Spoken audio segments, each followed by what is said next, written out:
आइए, स्वागत है आप सभी का ओमेगा स्टडी चैनल में। हम लोग यहाँ पर कर रहे हैं 18 फरवरी को होने वाले एग्ज़ाम की तैयारी, ठीक है।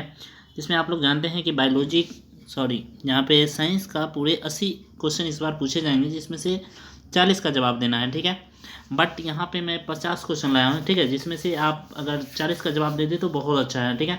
तो चलिए बिना टाइम को ज़ाया करते हुए स्टार्ट करते हैं क्वेश्चन नंबर फर्स्ट की तरफ से, ठीक है।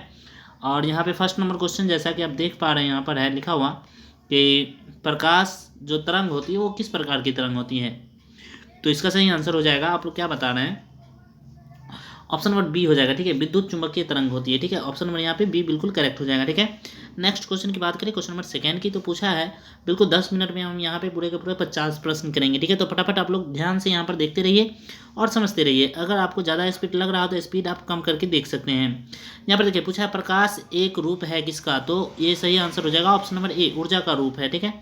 नेक्स्ट क्वेश्चन की बात करते हैं, क्वेश्चन नंबर 3 पूछे यहाँ पर है किसी गोलीय दर्पण की वक्रता त्रिज्या यदि 50 है तो उसकी फोकस दूरी कितना होगा। तो मैं बता दूं आपको, एफ बराबर होता है r/2, एफ बराबर होता है r/2, तो सही आंसर हो जाएगा option number B, 25 centimetre. Next question, question number 4, question पूछा है जब आपतन कोण का मान क्रांतिक कोण के मान से बड़ा हो जाए तो अपवर्तन कोण का मान कितना होता है। तो मैं बता दूं 90 डिग्री से बड़ा होता है, ठीक है। ऑप्शन नंबर यहाँ पे बी बिल्कुल करेक्ट हो जाएगा। नेक्स्ट क्वेश्चन की बात करें, क्वेश्चन नंबर 5 पूछा है एक स्वस्थ आंख के लिए दूर बिंदु कितना होता है। तो दूर बिंदु अनंत होता है, ठीक है। बट यदि पूछे निकटतम बिंदु तो 25 सेंटीमीटर इसका सही आंसर हो जाता है, ठीक है। बट यहाँ पे आंसर हो जाएगा ऑप्शन नंबर ए। चलिए नेक्स्ट क्वेश्चन की बात करते हैं, क्वेश्चन नंबर 6।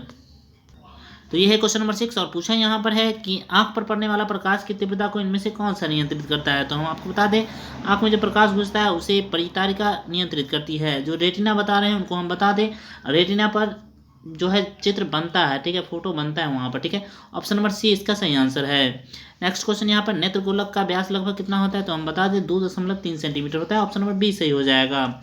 चलिए अगले क्वेश्चन की बात करें, क्वेश्चन नंबर 8। तो यहाँ पर पूछा है 1 वाट घंटा, किलो वाट नहीं पूछा है, ध्यान रखिएगा। अगर किलो वाट घंटा पूछे तब 36,000 जूल होगा, ठीक है। बट यहाँ पे पूछा है सिर्फ 1 वाट घंटा, तो इसका सही आंसर हो जाएगा, देखिए यहाँ पे 1 वाट घंटा पूछा है, किलो वाट नहीं पूछा है ना। तो ऑप्शन नंबर यहाँ पे ऑप्शन नंबर हो जाएगा यहाँ पे सी हो जाएगा, 3600 जूल, ठीक है।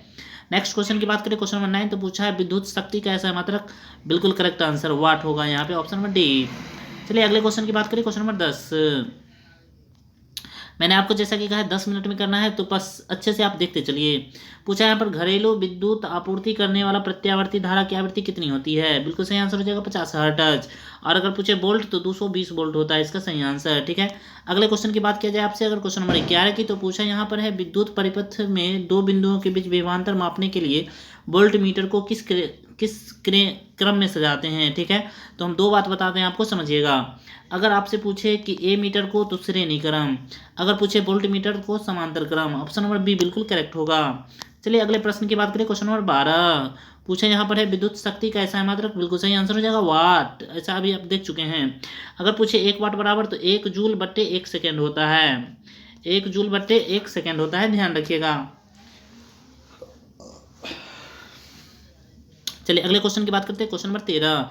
विद्युत धारा उत्पन्न करने की युक्ति को क्या कहते हैं। ऑप्शन नंबर ए हो जाएगा जनित्र, जनित्र मतलब जनरेटर भी होता है। अगले क्वेश्चन की बात करें, क्वेश्चन नंबर 14।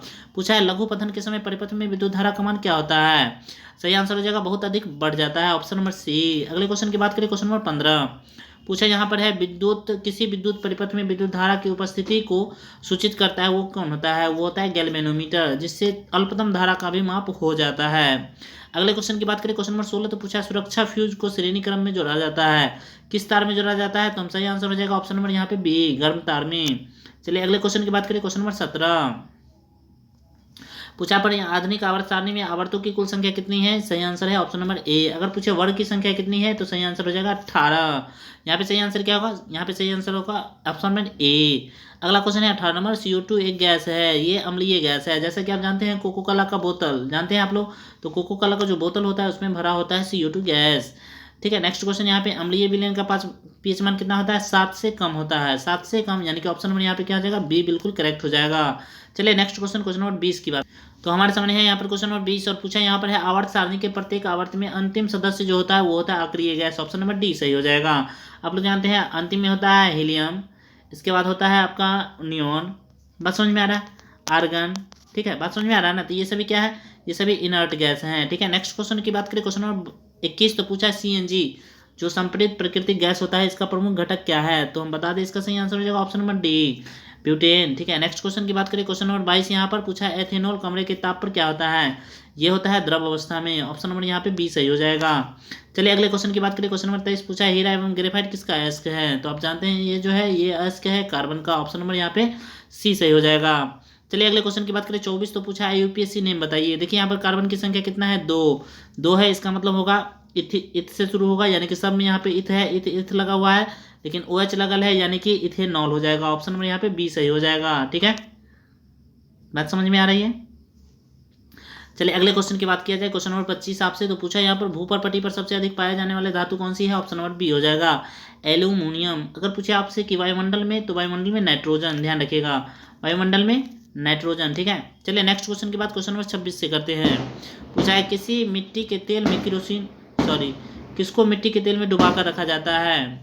अच्छा, जो आप अभी फटाका सुन रहे हैं ना वो बाराती जा रही है इसीलिए यहाँ पे बज रही है। ठीक है, ऑप्शन नंबर यहाँ पे ए और बी दोनों हो जाएगा, सोडियम पोटासियम, अगर लिथियम होता तो वो भी लिखते हैं हम। ठीक है, बट यहाँ पे आंसर होगा ए और बी यानी कि ऑप्शन नंबर सी।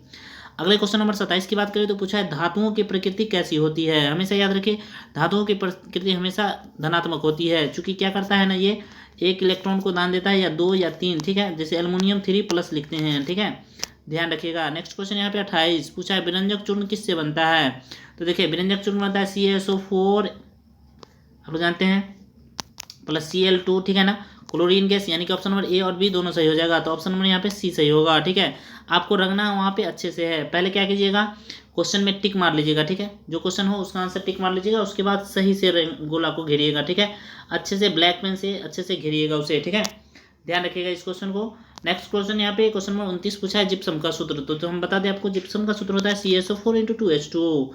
तो यहाँ पे क्या हो जाएगा सही आंसर CaSO4 × 2H2O कहाँ पर है, ऑप्शन नंबर ए में हमें दिखाई दे रहा है। ठीक है, ऑप्शन नंबर ए सही हो जाएगा। अगर बात किया जाए आपसे अगर हाफ की, तो हाफ होता है ये होता है प्लास्टर ऑफ पेरिस होता है। ठीक है, ध्यान रखिएगा। चलिए अगले क्वेश्चन की बात करते हैं, क्वेश्चन नंबर 30। जैसा कि मैंने कहा है यहाँ पे कि आपको यहाँ पे 10 मिनट में पूरा करवाएंगे, तो 10 मिनट में करवाएंगे।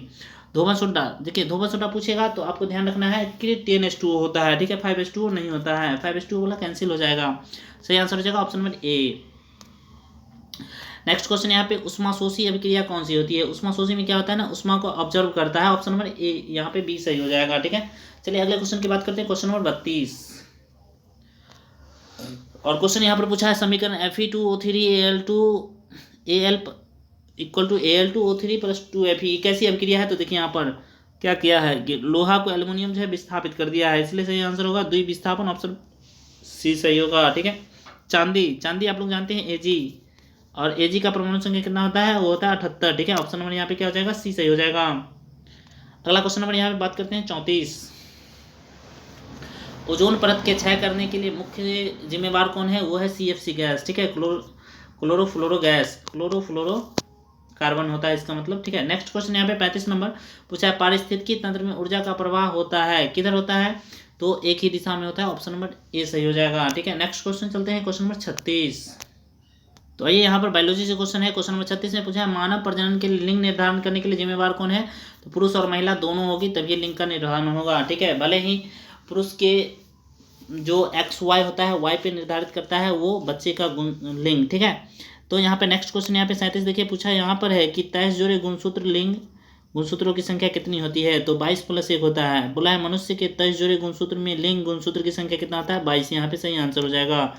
नेक्स्ट क्वेश्चन यहाँ पे 38 देखिए पूछा है स्त्रियों में मूत्रजनन नलिकाओं में प्रोटोजोआ के संक्रमण से होने वाला रोग कौन सा होता है, तो इसका आंसर आप लोग बताइएगा क्या होगा। ठीक है, नेक्स्ट क्वेश्चन यहाँ पे 39 देखिए पूछा है यहाँ पर निम्नलिखित में से कौन सा यौन संचरित रोग नहीं है, तो आंसर हो जाएगा टाइफाइड।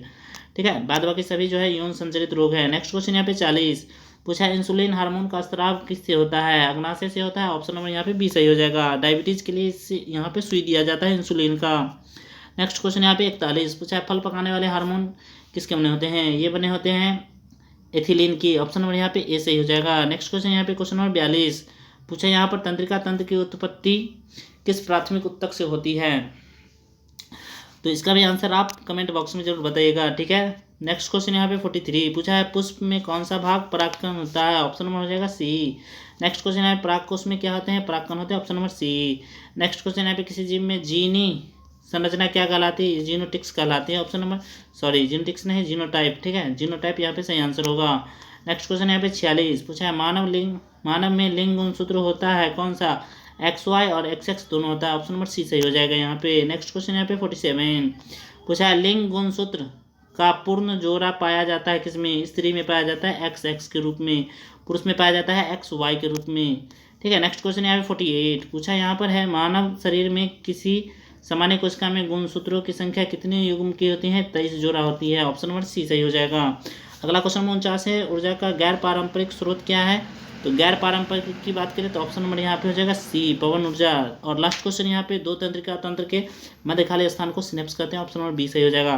तो कैसा लगा क्वेश्चन कमेंट करके जरूर बताइएगा। अगर आप मेरे चैनल पर नए हैं तो चैनल को सब्सक्राइब करें, लाइक करें और शेयर जरूर करें, अपने उन मित्रों के पास जरूर भेजें जो इस बार 10th का एग्जाम देने वाले हैं। तो बाय बाय, टेक केयर। इस तरह के कोई प्रश्न देखने के लिए यहाँ पे चैनल को सब्सक्राइब जरूर कर लें, ठीक है। मिलते हैं अगले रोज।